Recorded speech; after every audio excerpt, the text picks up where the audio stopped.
Ami Dakieki. Leon Bete Kililo Vashta. Dakieki. Tanteo Shena Fe Tuza. Dakieki. Kashunka Waki Imacha. Na Lewian. Tanteskuya Mitka. My relative, today is a beautiful day and we greet you with a heartfelt handshake. My name is His Horse is Thunder, and this beautiful woman is my sweetheart. That's what I told you in my language. Now, notice when we came up here, she came that side of the room and I came this side of the room. That's actually when we're in ceremony, women are on one side of the room, and men on the other side of the room. So we did that purposely to show the idea that why we're here today is to talk about traditional knowledge and how we fit in, how it fits into this world. And traditional knowledge and the sharing of it really is part of ceremony. And so she walked up one side and I walked up the other side. But you also notice that when we got here, she pointed at me. I pointed back. Pointed at me again. Well, for those of you who have spent time in Indian country, you know how to point. Don't use your finger, that's impolite. So she was telling me, you go. You go. She wasn't blowing me kisses.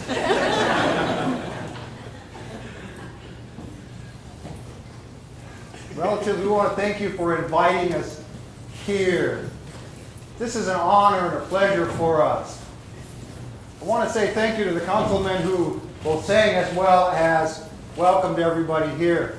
They're younger leaders, if you notice they don't have gray hair yet, but they're very well-spoken men.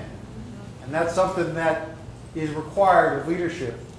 Justin didn't have one note when he spoke. He spoke for quite a long time. So he was listening when he came to visit with Sonny at my office. He really was listening. You have with you a lot of good young leaders. And as an older couple, it does our heart well to see so many young leaders coming up. And that's part of what we've seen when we were at Standing Rock was thousands of young leaders who really inspired us because really we wanted to sit back in the comfort of our home and be grandparents. And actually great-grandparents. So we have great-grandchildren. But the inspiration of the youth and the leadership at Standing Rock compelled us to go. So we did. And what was really at the center or the heart of the movement at Standing Rock is a concept that we call Mitakuye Oyasin. And I'll explain that a little bit later on, but it really just, in a loose translation, it means all my relatives. It actually means more than that. We'll talk about that a little bit more. But when they invited us, we were reticent about accepting the invitation. That we didn't say yes right away. I actually called my wife and asked her if we would come. She relayed that to me, and I said, I don't know. And then I thought about it for a while, and they called again, and she said, you do this, you're good at this. And I said, I'll only do it if you do it. And she said, no, you do it. And I said, I'll only do it if you do it. And so she said, okay, and we came. So this really is the first time that both of us have had, at the same time, give a keynote address together. And we really have, you would believe how hard it is for us to truly meld our styles, if you will, in speaking together. That, I'll give you a quick example.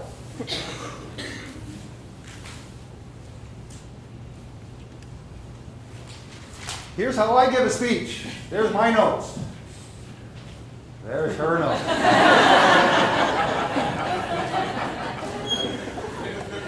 That said, good morning, relatives. Good morning. Don't start telling too many secrets. It is a great honor to be here this morning with all of you.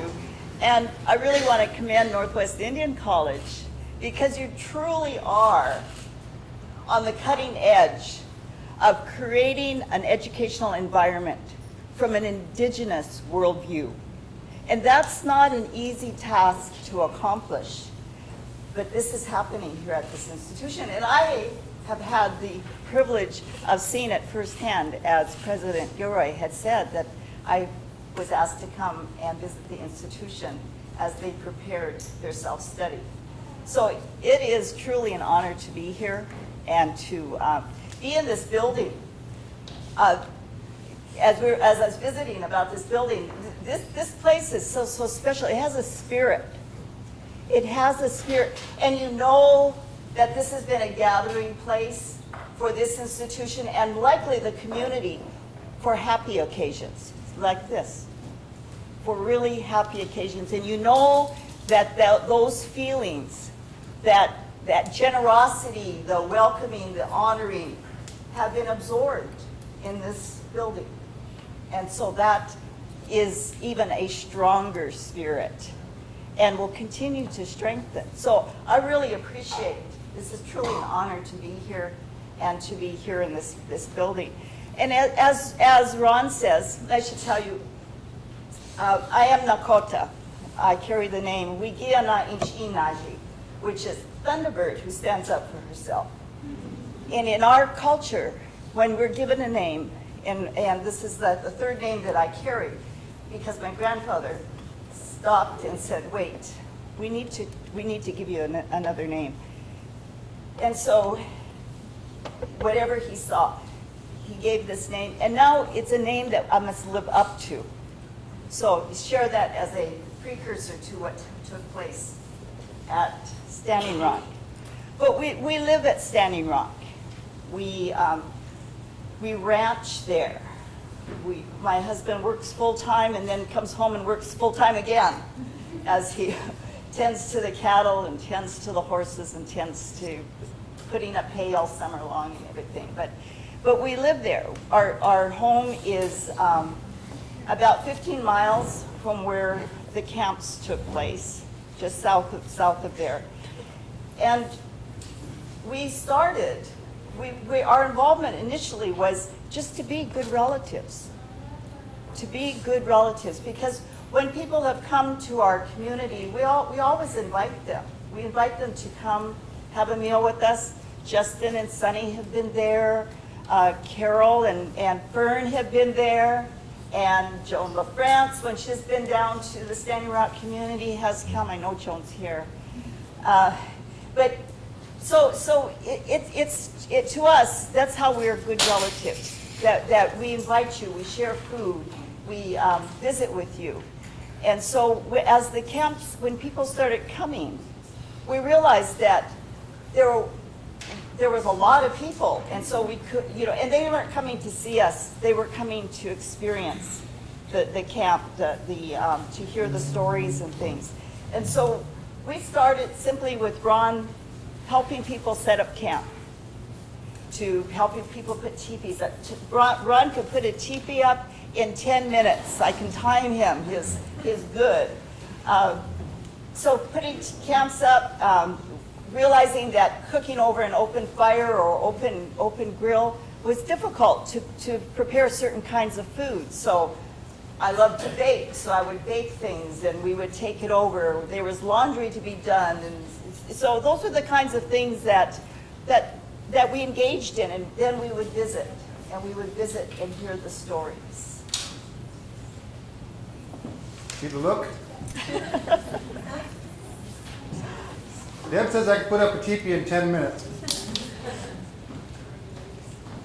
There are different styles of putting up teepees. There's a crow style, they use 4 poles, and you can tell at a distance that's a crow teepee.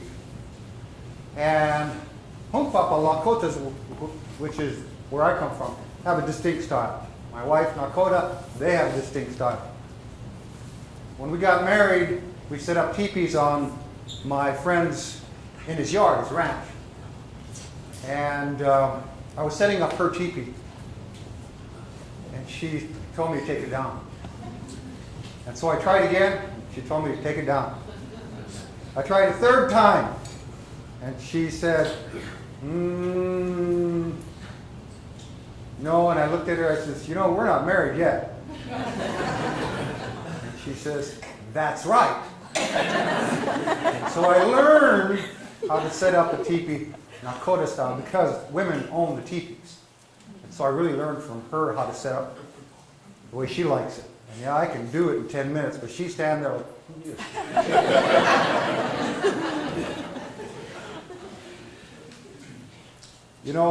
as Deb said, as I originally started, we were just going to sit back, but as people started coming, more people started to come. Again, they inspired us. And so we went down, but as my wife said, being a good relative, we had to take something with us and help out. And we did, and we watched this camp grow. It started in April of 2016 is when it really started. It started off as a small little camp on the south side of the Cannonball River. And then it grew. We didn't expect it to grow. Because of the first April, May, for the first 2.5 months into June, it was a small camp. There were 13, 20 people, then 30 people. But in June, beginning of June, there were only about 30, 35 people. That's it. And then slowly as summer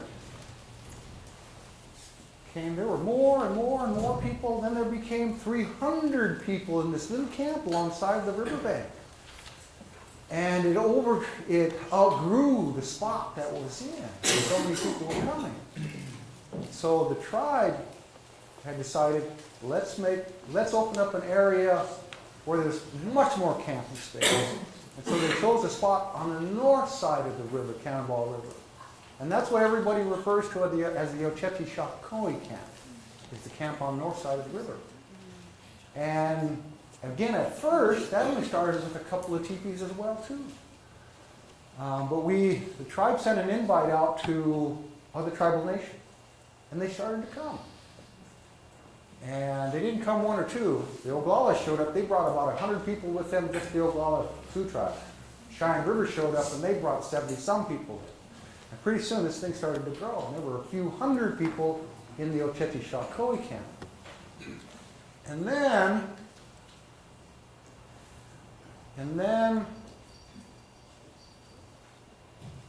the sheriff started arresting people. Because you see, from the Oceti-Shakoi camp, we would march up the road to where the pipeline was going to come across the road and pray there. And actually, we were blockading the entrance of the property where the oil workers had to go through. And so the sheriff came, and they pushed us to the side of the entrance, set up concrete barricades, and said, don't cross those barricades. Because these oil workers got to come back and forth through this entryway. And it was at that point where people started getting arrested.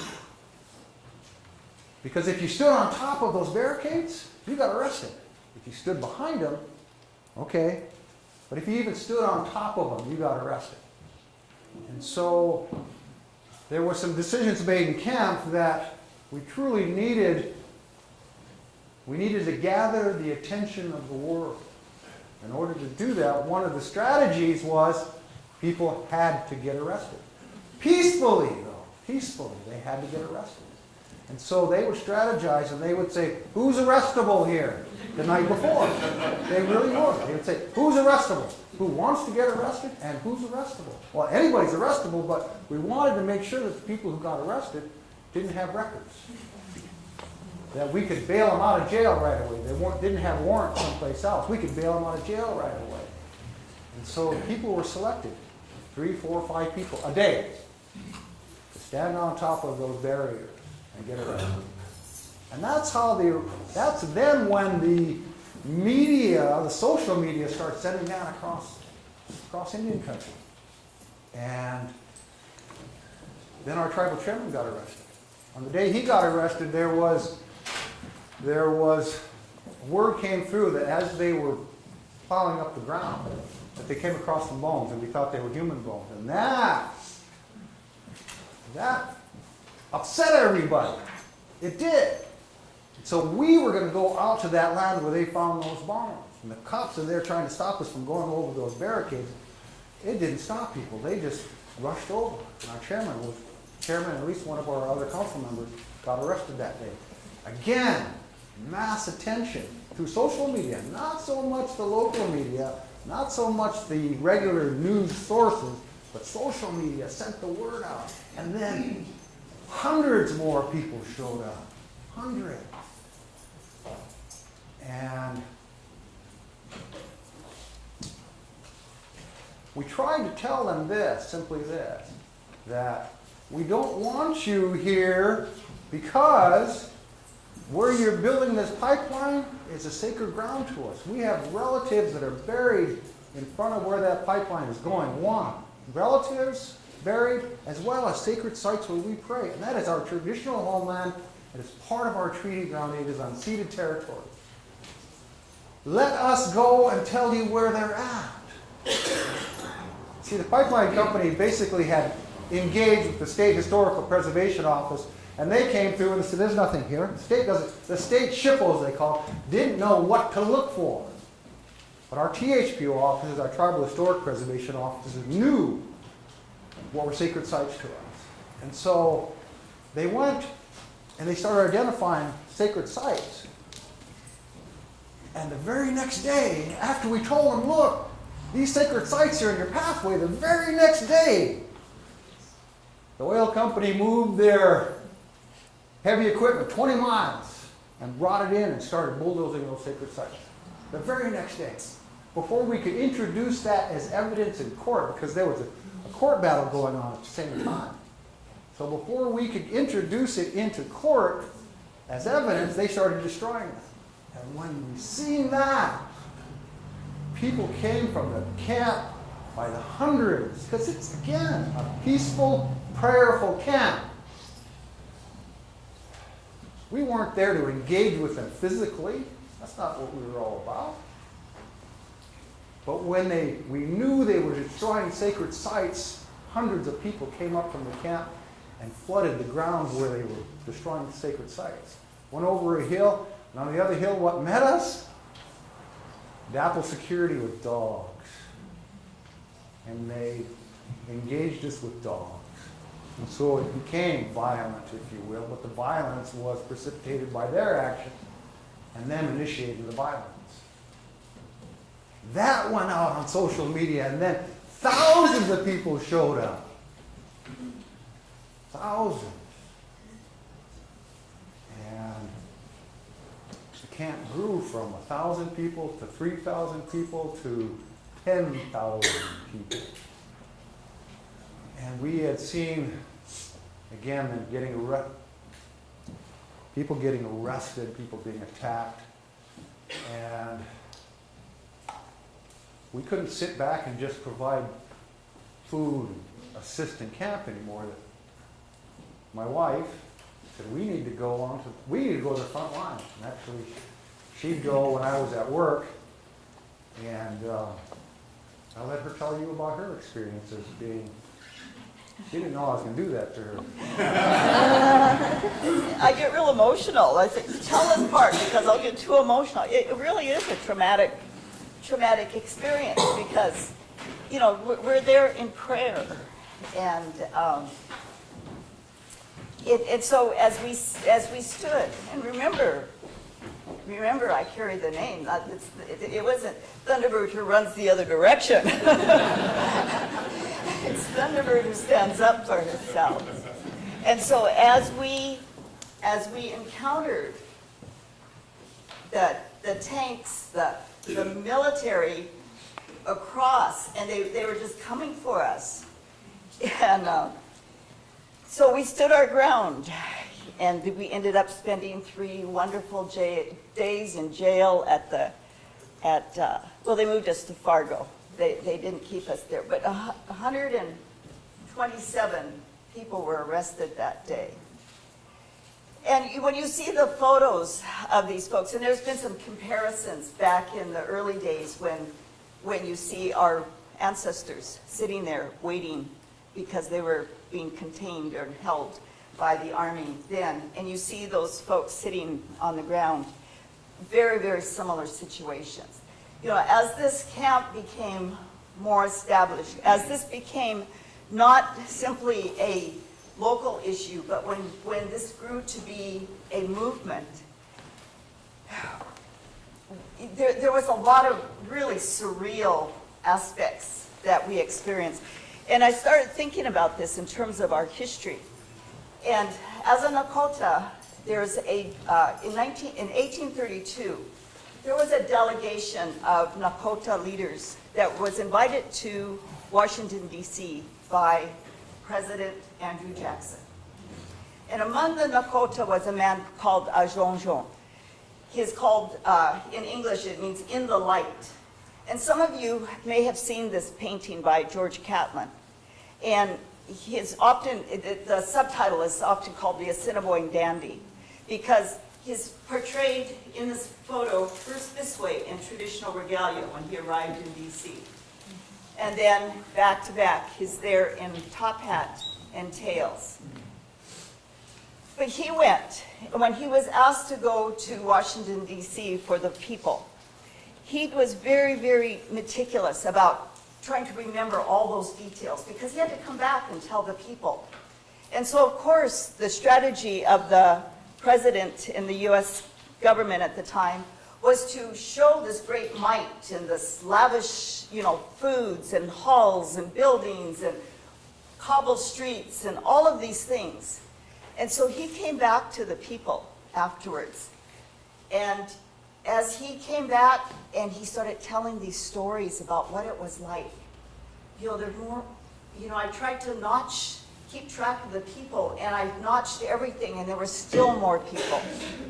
There's food. You can't imagine the kinds of things that were given to us. And so as he told the stories, people were really interested, that, wow. And then they said, that's not possible. He's a liar. And he actually became ostracized by our community because he told such tall tales and he wouldn't quit. And so it was that sensation that we had, or at least, that we were experiencing. This can't be real. How could the U.S. government come in and do this to these people, to our relatives? So as Ron said, burial sites were bulldozed purposely. It's that if we came and told these tales that this was our experience to all of you, you would never have believed us, except so many of you came and visited. So many of you were there, as Ron said, over 10,000 people at one point, but that doesn't, that's, if we counted everybody that came through that camp, it was far exceeds that. But the dogs, at the beginning, when our young people would go to, it was United Tribes College powwow in early September, simply by being in a car with other Indians was reason to be stopped. They would pull everybody out, check their IDs, because when they put the barriers up to stop us from going down that main highway, they took our pictures, they took our license plates, and they would even come greet us. Oh yeah, I saw you, and I would make them, you tell me why you stopped me. You tell me why this barrier is here. I heard that every time I went through because I insisted that if they were going to stop me, they had to do all their job. They had to. So the public highway was closed. There was a fire that was deliberately set above camp late at night. And they would not allow the tribal officials who tried 3 times to come and put that fire out. Morton County refused to give them access to put that fire out. So the campers had to get up and go stop that fire before the wind picked up. The use of water cannons, which was widely shared on social media. So we were arrested simply for exercising our constitutional rights to free speech. And where have we seen this before? This is dynamic and trying to work with each other. She gave me the signal. It's my turn. Where have we seen this before? Water cannons, dogs, arrests for exercising your constitutional rights. We've seen it before in the history of the United States. We've seen it in the Civil Rights Movement in the 1960s. They repeats itself. And unless we change the mindset of the people around us, it will happen again. And that wasn't the first time in the 60s either. It wasn't. That there were other groups of people in this country likewise too, who had their civil rights not even acknowledged, much less violated, because they didn't have civil rights at the time. I'll give you a real quick example of that. The women's suffrage movement in the 1920s. Women didn't have the right to vote. But it was a mass of women who said, we're going to be treated equally. You are going to acknowledge us. And so the government changed, or the Constitution changed, an amendment. In the 1960s, a mass of people again, telling the government that we are going to be treated as equal human beings, African Americans, as well as other people standing up with them, saying, you will treat us equally as human beings. And so you see that happening at Standing Rock, that we couldn't have done this alone, not at all. There would have been maybe 300 in the camp. That's 300, 400, maybe 1,000 if many of us from our tribe assembled there. But 10,000? There's not that many Dakota people on our reservation. There's not. And you would have had to count all the children as well too to even get close to 10,000. On our reservation, there's about 6,000, maybe 7,000 people, Indians, including kids on our reservation. So we counted on people joining us, coming to help us. And they came. Thousands of them, they came. And that is what we need to change the mindset of the government so they start to acknowledge our rights. Suffrage rights in the 20s, human rights in the 60s. Our rights to acknowledge our relatives is what we're after now. The acknowledgement that everything around us, we as Indigenous people believe that everything around us has a spirit. And it's trying to get the world around us to also acknowledge that. And the government to acknowledge it is where we're at now. Is what Vine was writing about in his book. Was the idea of everything around us. Non-Indians call it nature. We in Lakota, Dakota, Nakota language would say, Mitakuye, Oyasin. That we are all related is a loose translation of it.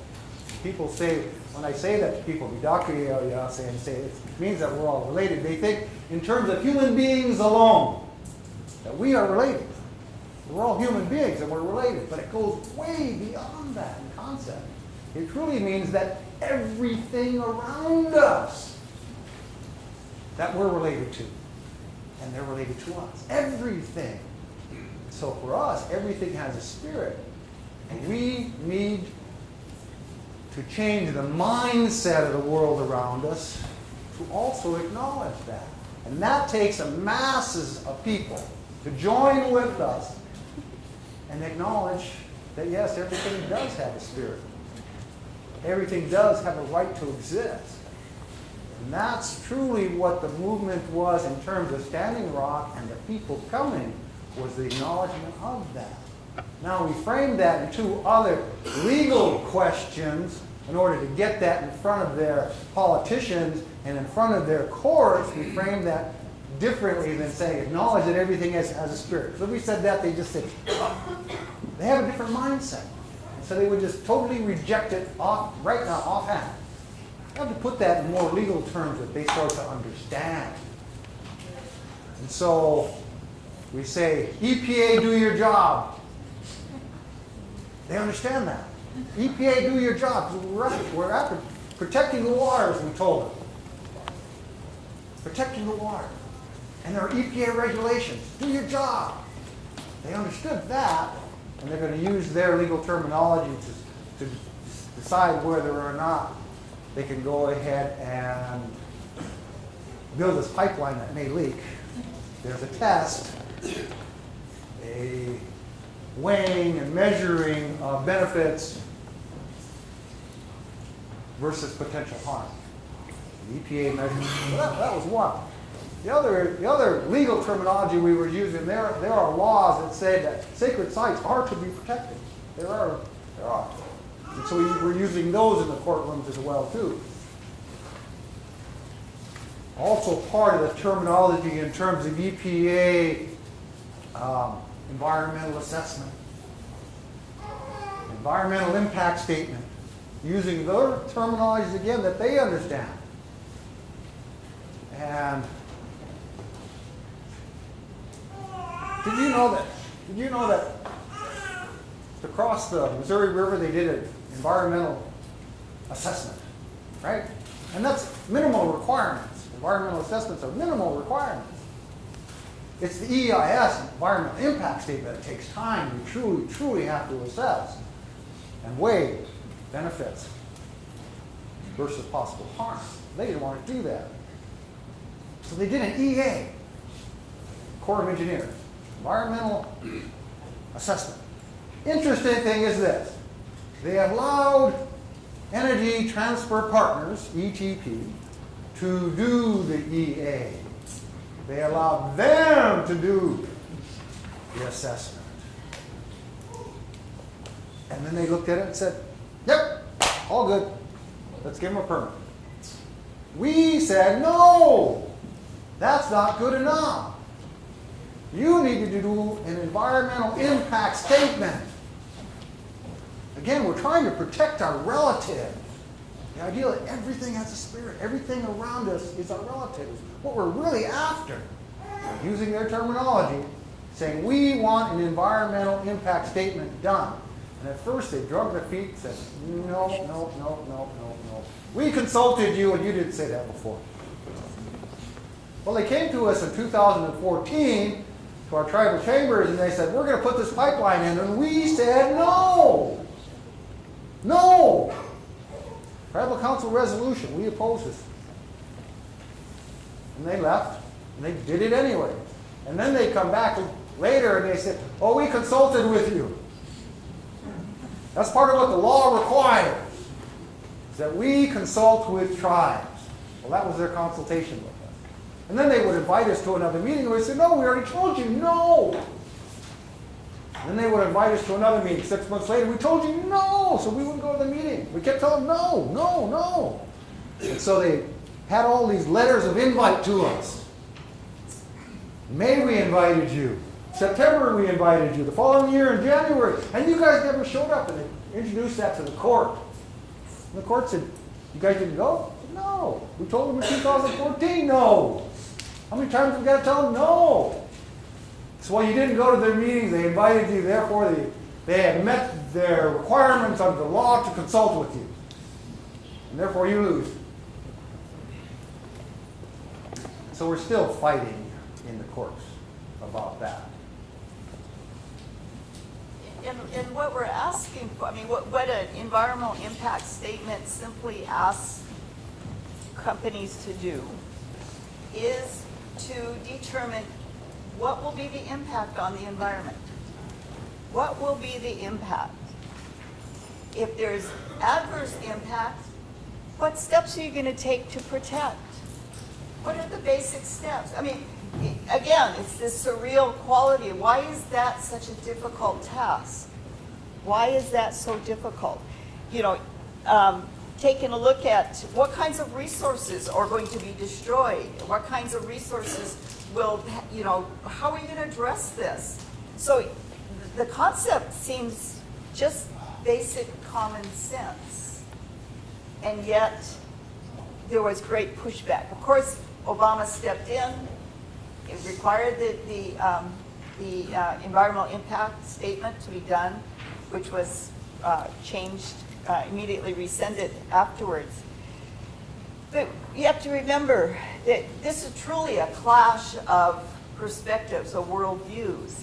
And when we think about Stephen Hawking, the great cosmologist that is often the thinker of our communities, our nation, you know, he says the two greatest threats to mankind are greed and stupidity. And both were highly evident at Standing Rock there by those who were trying to perpetuate, force their worldview, their desire for greater wealth for themselves to extract from the state, from Mother Earth, and take that to other places in this world. Not to the benefit of our immediate relatives, so hopefully they'll benefit relatives someplace. But it wasn't to our benefit, but very definitely the sense of greed and stupidity.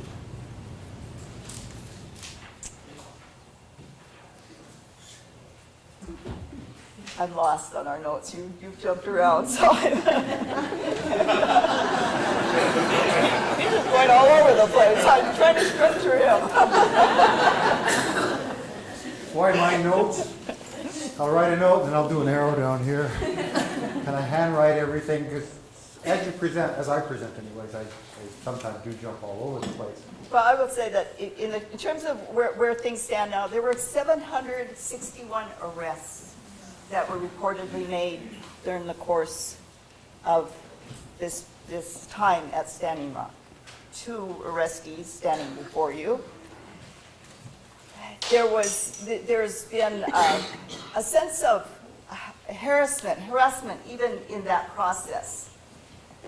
When they first arrested everyone, when we were with 127 of us on October 27th, I think it was, they brought us all in, you know, and you've heard the stories about putting us all in dog kennels, absolutely true. Transporting us in the middle of the night to jails across the state. And I guess my sense in Morton County, that trying to figure out what they're trying to do, is that their claim, you know, and we have to credit social media for getting information out. I mean, without that, because mainstream media did not report what was going on. They reported a version that was of those in power and made no attempt to hear the other side of the story. They quoted the sheriff of Morton County almost exclusively, with whatever he said were taken as, reported as true. Pipe bombs, guns, all these other things that were supposed to be there. But what they've done to those, to continue to harass at the individual level, is they gave us all the same court date on December 4th, 127 plus court dates on one day, 2 courtrooms. Yeah, it was impossible. So they wait till the last minute, they send out another notice. Your court date has been changed to February 14th. We were going to be sweethearts in front of the judge. So again, 100 and some people coming to court, again on the same day. So the thinking that the way I perceive it is that they kept saying that these aren't the local Indians. You know, our local Indians are good Indians. They wouldn't do this. They were claiming that these were all out-of-state agitators. And so by making them come and then changing it at the last minute, that's harassment. That's unkind at best. And so they continue to do that. We watch the paper or the news and see that they are trying to get people to make deals. What is it called? Plea bargain. what is it? Plea bargain. Plea bargain, thank you. He's the attorney. So plea bargain and get rid of this. This is just too much trouble. Just go ahead and we'll give you a month or two of probation and you be good and it's all good. So we wait for our next court date. And I don't know how many of these things are happening. Every so often it'll surface that they've dismissed charges of 13 people or they've done this. I firmly believe, totally believe, my very essence, we were not committing a violation of law when we were arrested. We had every right to be where we were, doing what we were doing. And so there is no way that I will plea bargain and accept any of that responsibility.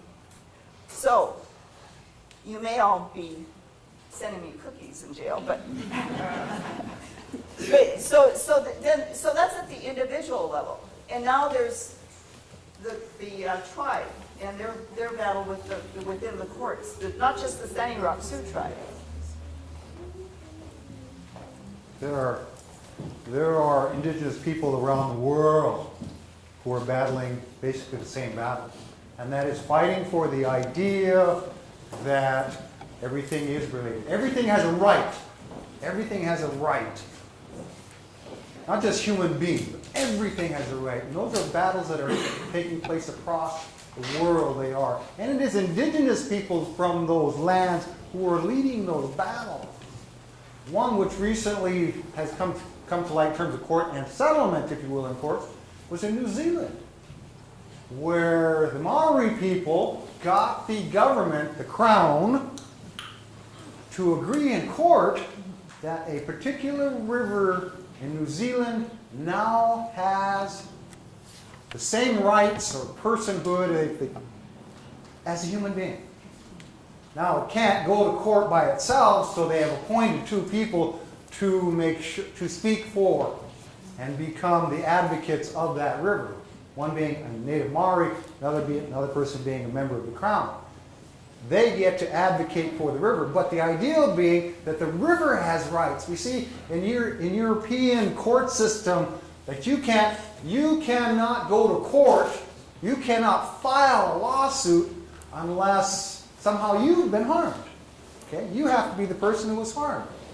And so if you were harming the river, nobody could go to file a lawsuit because they weren't harming you, they were harming the river.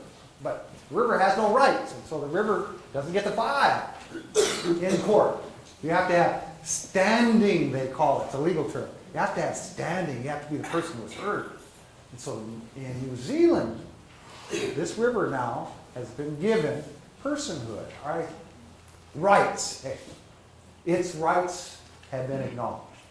In New Zealand. In India, the Ganges River, likewise, has recently, and we're talking months, just in the last few months, been acknowledged as likewise having legal rights, the same as a human being. And so the tide, if you will, the mindset is starting to change in the world around us. But it is indigenous people who are leading those battles. Because we as indigenous people never lost the idea, the concept that we hold dear, that everything, Mitakuye Oyasin, is related, and everything has a spirit. Even a rock has a spirit, has a right to exist. And that's the battle, that's the true battle, is getting the world to understand that. And the governments and our politicians to understand that. And our government, the United States, and the United States Constitution is a reflection of, and so are all other governments in the world, a reflection of the people who are governed. Well, truly, the United States Constitution is a reflection of European ideas. Because it's the Europeans, the immigrants, who created the United States Constitution. And it is a reflection of their ideas, European ideas and concepts. The ideal of individual ownership of land is a foreign concept to indigenous people. We never believed the idea we could own and settle the land, much less anything. We couldn't. That's a foreign concept to us, but it wasn't foreign to Europeans when they came. And so they brought that with them, formed the United States Constitution, and said it's the greatest document in the world. And that's what governs this nation. We are trying to change that. That individual property rights have to acknowledge the natural world around it as well. That's what we're trying to change. Right now, individual property rights are absolutely protected, period, in the United States Constitution. And all the court rulings that have happened, they are. And that's what we're trying to change. Now, is it impossible? No. Because I mentioned two other movements. Women's suffrage rights in the 1920s. Again, that was a European concept that women didn't have the right to vote. As indigenous people, we knew that most of our societies were matriarchal. In our Lakota, Dakota culture, women did have a right to vote.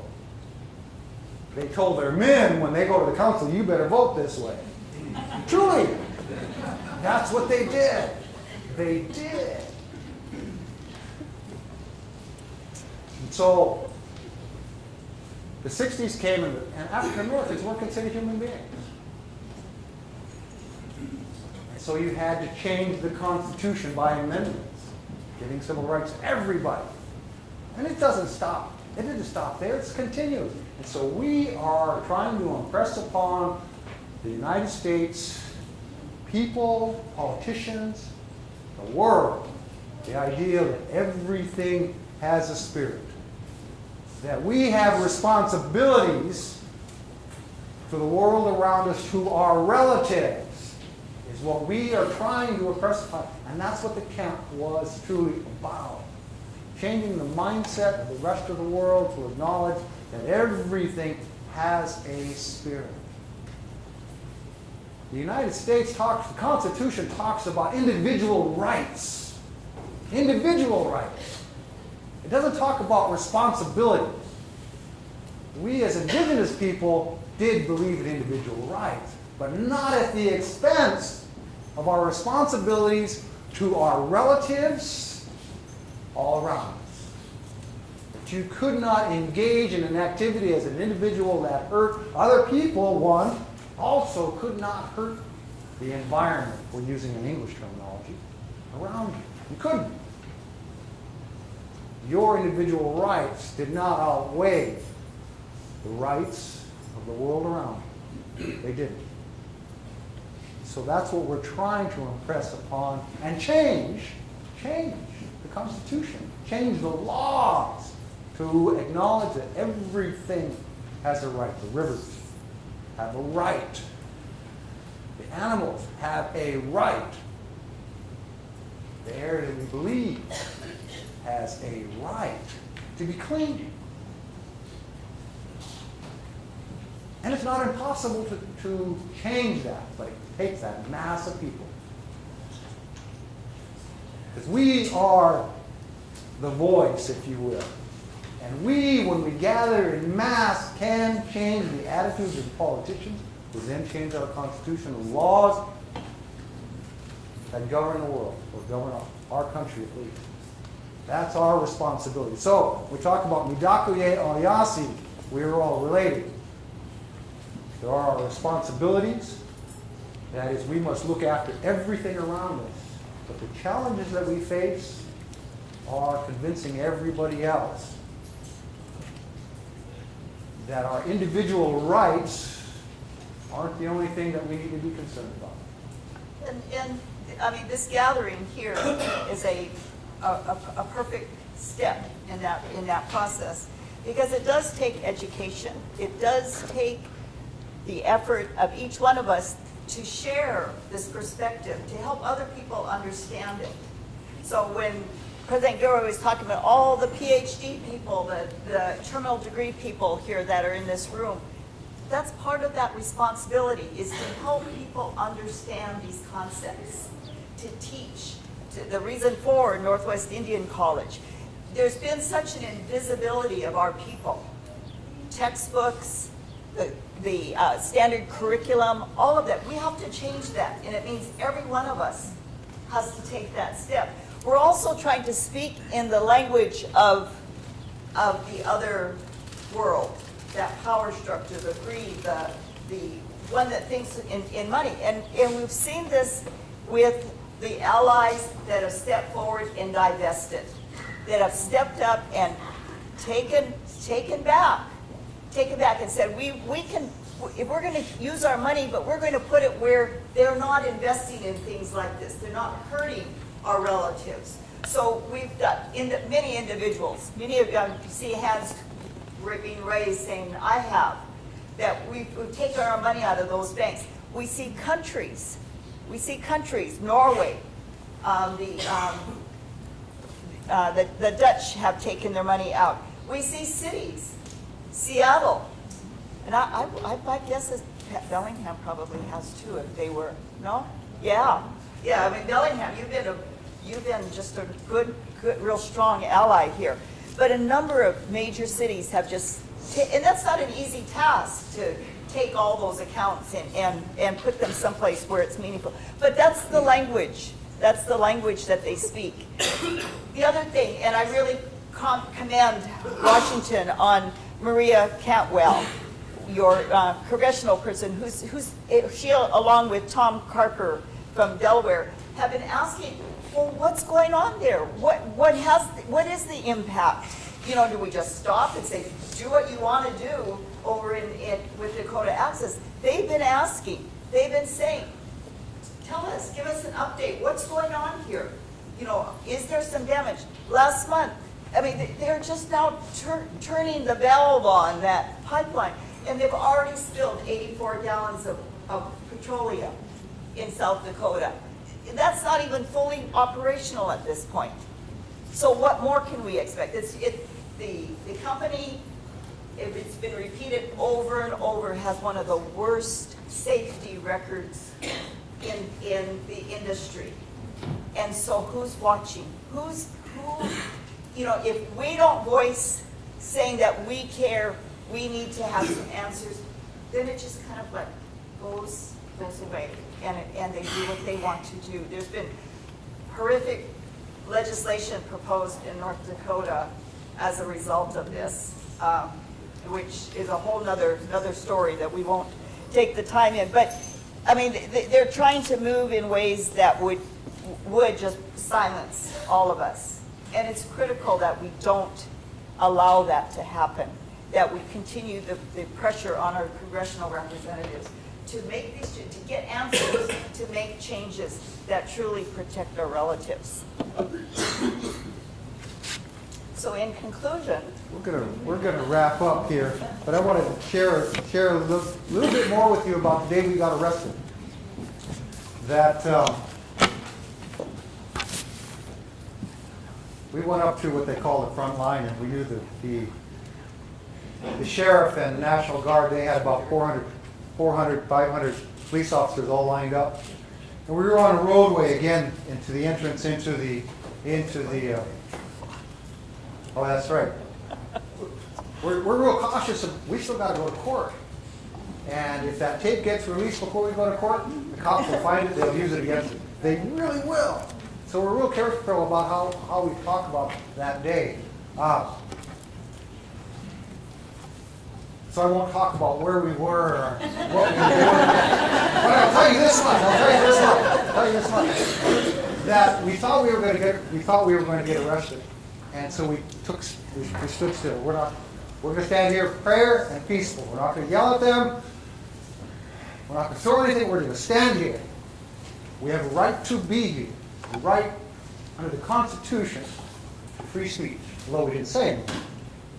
That is free speech as well, too. Anyway, so we're standing there. And I realized I had a knife on me. I always carry a knife, a little one right here. I said, oh, shoot.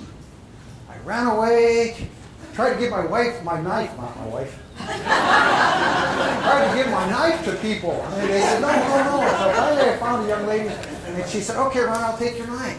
And I ran back, and the police officers are right there, standing next to my wife. And they said, you're under arrest. Didn't say a word. They arrested me. And they took me about 40 feet away, and I was sitting there, my hands behind my back, and I was looking, when are they going to arrest my wife? When are they going to arrest my wife? It took them another 10 minutes to arrest her. There was a young man around, standing right next to her, and he said to them, are you afraid of her? She's one of our elders. Are you afraid of her? And so they arrested him.